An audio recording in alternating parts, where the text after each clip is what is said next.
নমস্কার। ঠাকুর মা ও স্বামীজির চরণে আভূমি লুণ্ঠিত প্রণাম নিবেদন করে আজকে আমরা কথামৃত শ্রবণ করব। ঠাকুরের অবস্থা ব্রহ্মজ্ঞানের পর ভক্তির আমি। আমরা এর আগে শ্রবণ করেছি এই তৃতীয় পরিচ্ছেদে ঠাকুর শ্রী রামকৃষ্ণের যশোদার ভাব ও সমাধি। তো ব্রহ্মজ্ঞানের পর সমাধির পর কেহ কেহ নেমে এসে বিদ্যার আমি, ভক্তির আমি লয়ে থাকে। বাজার চুকে গেলে কেউ কেউ আপনার খুশি বাজারে থাকে, যেমন নারদাদি। তারা লোকশিক্ষার জন্য ভক্তির আমি লয়ে থাকেন। শঙ্করাচার্য লোকশিক্ষার জন্য বিদ্যার আমি রেখেছিলেন। এতটুকুও আসক্তি থাকলে তাকে পাওয়া যায় না। যিনি ঈশ্বর লাভ করেছেন তার কাম ক্রোধাদি নামমাত্র, যেমন পোড়া দড়ি, দড়ির আকার, কিন্তু ফু দিলে উড়ে যায়। মন আসক্তি শূন্য হলে তাকে দর্শন হয়। শুদ্ধ মনে যা উঠবে সে তারই বাণী। শুদ্ধ মনও যা, শুদ্ধ বুদ্ধিও তা, শুদ্ধ আত্মাও তা। কেননা তিনি বই আর কেউ শুদ্ধ নাই। তাকে কিন্তু লাভ করলে ধর্মাধর্মের পার হওয়া যায়। এই বলিয়া ঠাকুর সেই দেবদুর্লভ কণ্ঠে রামপ্রসাদের গান ধরিলেন। আয় মন বেড়াতে যাবি, কালী কল্প তরু মূলে রে, চারি ফল কুড়ায়ে পাবি, প্রবৃত্তি নির্বৃত্তি যায়া নির্বৃত্তিরে সঙ্গে লবি। বিবেক নামে তার বেটারে তত্ত্ব কথা তাই শুধাবি। এবারে অভ্যাস যুগ, দুই পথ, বিচার ও ভক্তি। বেলা ৩টা। মারোয়ারি ভক্তরা মেঝেতে বসিয়া ঠাকুরকে প্রশ্ন করিতেছেন। মাস্টার, রাখাল ও অন্যান্য ভক্তরা ঘরে আছেন।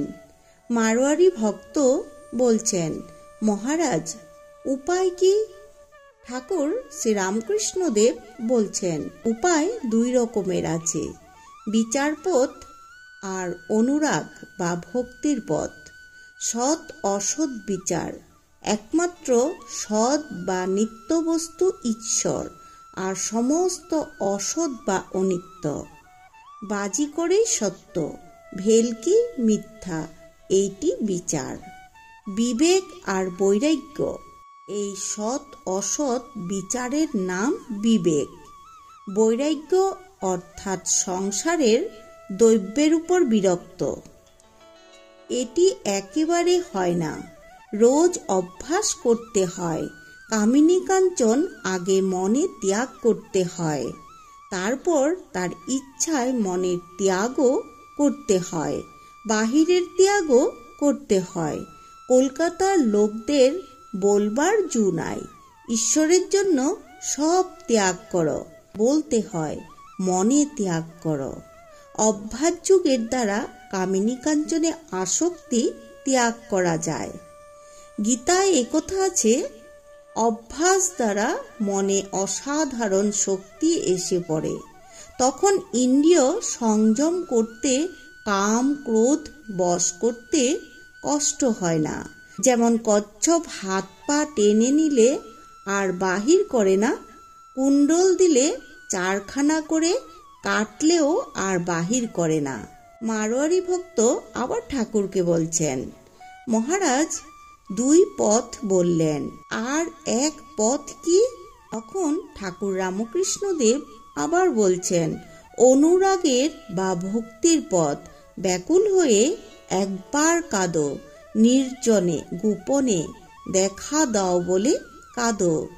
ডাকো দেখি মন ডাকার মতো, কেমন শ্যামা থাকতে পারে। এবারে মারোয়ারি ভক্ত আবার বলছেন, মহারাজ সাকার পূজার মানে কি? আর নিরাকার নির্গুণ এর মানেই বা কি? ঠাকুর রামকৃষ্ণদেব বললেন, যেমন বাপের ফটোগ্রাফ দেখলে বাপকে মনে পড়ে, তেমনি প্রতিমার পূজা করতে করতে সত্যের রূপ উদ্দীপন হয়। সাকার রূপ কি রূপ জানো? যেমন জলরাশির মাঝ থেকে ভুরভুরি উঠে সেই রূপ। মহাকাশ চিদাকাশ থেকে এক একটি রূপ উঠেছে দেখা যায়। অবতারও একটি রূপ। অবতার লীলা যে আদ্যাশক্তিরই খেলা। এবারে পাণ্ডিত্য আমি কে? আমি তুমি। পাণ্ডিত্য কি আছে? ব্যাকুল হয়ে ডাকলে তাকে পাওয়া যায়। নানা বিষয় জানবার দরকার নাই। যিনি আচার্য তিনি এই 5টা জানা দরকার। অপরকে বধ করবার জন্য ঢাল তরোয়াল চাই। আপনাকে বধ করবার জন্য একটি সুস বা নরুন হলেই হয়। আমি কে? এইটি খুঁজতে গেলে তাকেই পাওয়া যায়। আমি কি মাংস, না হাড়, না রক্ত, না মজ্জা, না মন, না বুদ্ধি? শেষে বিচারে দেখা যায় যে আমি এই সব কিছুই নয়। নেতি নেতি আত্মা ধরবার ছুবার জো নাই। তিনি নির্গুণ নিরুপাধি, কিন্তু ভক্তি মনে তিনি সগুণ। চিন্ময় শ্যাম, চিন্ময় ধাম, সব চিন্ময়। মারোয়ারি ভক্তরা প্রণাম করিয়া বিদায় গ্রহণ করিলেন। এবারে দক্ষিণেশ্বরের সন্ধ্যা ও আরতি। সন্ধ্যা হইল, ঠাকুর গঙ্গা দর্শন করিতেছেন। ঘরে প্রদীপ জ্বালা হইল। শ্রীরামকৃষ্ণ জগদম্বার নাম করিতেছেন ও খাটটিতে উপবিষ্ট হইয়া তাহার চিন্তা করিতেছেন। ঠাকুর বাড়িতে এইবার আরতি হইতেছে। যাহারা এখনো পোস্তার উপর বা পঞ্চবটি মধ্যে পাদচরণ করিতেছেন, তাহারা দূর হইতে আরতির মধুর ঘণ্টা নিদান শুনিতেছেন। জোয়ার আসিতেছে। ভগীরথী কুলকুল শব্দ করিয়া উত্তর বাহিনী হইতেছেন। আরতির মধুর শব্দ কুলকুল শব্দের সহিত মিশ্রিত হইয়া আরো মধুর হইয়াছে। এই সকলের মধ্যে প্রেমোন্মত্ত ঠাকুর শ্রীরামকৃষ্ণ বসিয়া আছেন। সকলেই মধুর, হৃদয় মধুময়, মধু মধু মধু। তো আজকের মতো এই পর্যন্ত আমরা কথামৃত শ্রবণ করলাম। পরবর্তীতে আমরা আরো শ্রবণ করব। তো জয় শ্রী শ্রী রামকৃষ্ণ দেবের জয়, জয় কথামৃতের জয়।